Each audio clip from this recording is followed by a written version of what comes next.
Hello friends, আরুষিস কিচেনে আপনাদের সবাইকে আরেকবার স্বাগতম। তো আমার আজকের রেসিপি হলো চিংড়ি মাছ দিয়ে কচু শাক রান্না। আপনারা আমার এই রেসিপিটি দেখার জন্য শুরু থেকে মনোযোগ সহকারে ভিডিওটা ফলো করুন। এটা খেতে খুবই টেস্টি হবে। তো ফ্রেন্ডস, আজকে আমি আপনাদের চিংড়ি মাছ দিয়ে কচু শাক রান্না করে দেখাবো। এটা রান্না করার জন্য আমি এখানে বেশ কিছুটা পরিমাণে কচু শাক, দেখুন, প্রথমে একটা কাপড়ের সাহায্যে ডলে ডলে বেশ পরিষ্কার করে ধুয়ে নিয়েছি। তারপরে জল ঝরিয়ে এগুলোকে উপরের খোসা ছাড়িয়ে এরকমভাবে কেটে নিয়েছি।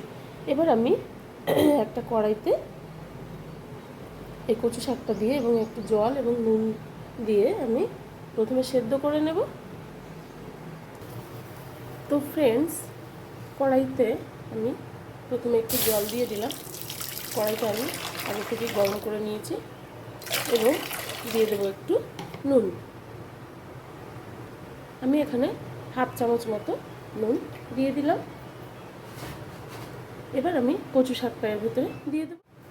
তো ফ্রেন্ডস, আমি কচু শাক কড়াইয়ের ভিতরে দিয়ে দিচ্ছি।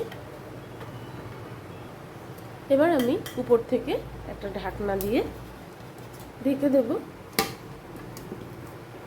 এবং অপেক্ষা করব এটা সেদ্ধ হওয়ার জন্য। তো ফ্রেন্ডস, দেখুন কচু শাকটা আমি একদম সেদ্ধ করে নিয়েছি। এবার এতে যে জলটা রয়েছে সেই জলটাকে আমি ঝরিয়ে নেব। একটা ঝুড়িতে বা ঝাঁঝরিতে দিয়ে আমি জলটা ঝরিয়ে নেব। তো ফ্রেন্ডস, আমি এখানে বেশ কিছুটা পরিমাণে প্রায় 200 গ্রাম চিংড়ি মাছ ধুয়ে নিয়েছি। এবার এটাকে আমি কড়াইতে দিয়ে প্রথমে ভেজে নেব। কড়াইতে দিয়ে দিচ্ছি কিছুটা পরিমাণে তেল। কড়াইটা আমি আগে থেকে গরম করে নিয়েছিলাম। বেশ কিছুটা সরষের তেল আমি দিয়ে দিলাম। তো ফ্রেন্ডস, চিংড়ি মাছটা ভাজার জন্য আমি একটু হলুদ এবং একটু নুন দিয়ে মেখে নেব।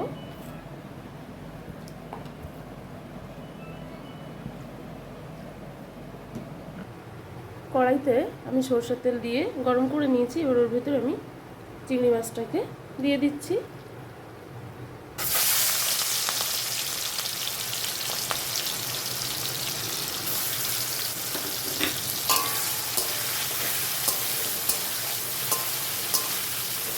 আমি সুন্দর করে চিংড়ি মাছটাকে ভেজে নেব। তো ফ্রেন্ডস, চিংড়ি মাছটা আমি সুন্দর করে ভেজে নিয়েছি। এবার এটাকে একটা স্টিলের প্লেটে আমি তুলে নিচ্ছি।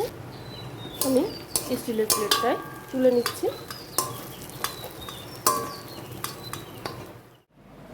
তো ফ্রেন্ডস, এখানে আমি একটা গোটা বড় সাইজের একটা রসুনের কোয়া এভাবে ছাড়িয়ে নিয়েছি 4টে কাঁচা লঙ্কা এবং 3টে পেঁয়াজ, মাঝারি সাইজের পেঁয়াজ আমি এভাবে কেটে নিয়েছি।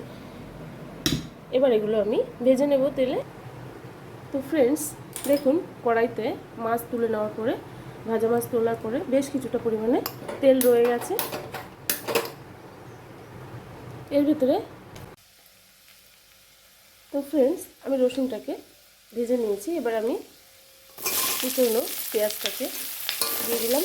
এটাকেও দিয়ে আমি বেশ সুন্দর করে ভেজে নেব।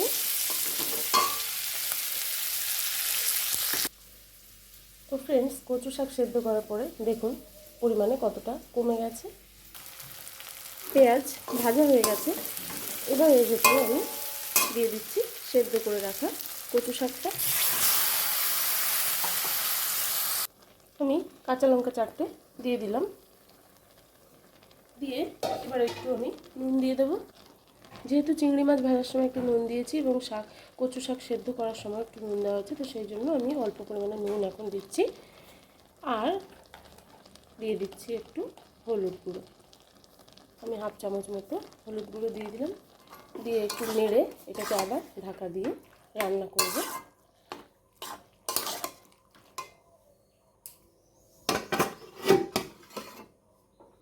তো ফ্রেন্ডস, আমি দুটো কাঁচা লঙ্কা চিড়ে দিয়ে দিলাম এবং দিয়ে দেবো ভেজে রাখা চিংড়ি মাছগুলো। আমি ভেজে রাখা চিংড়ি মাছগুলো দিয়ে দিলাম।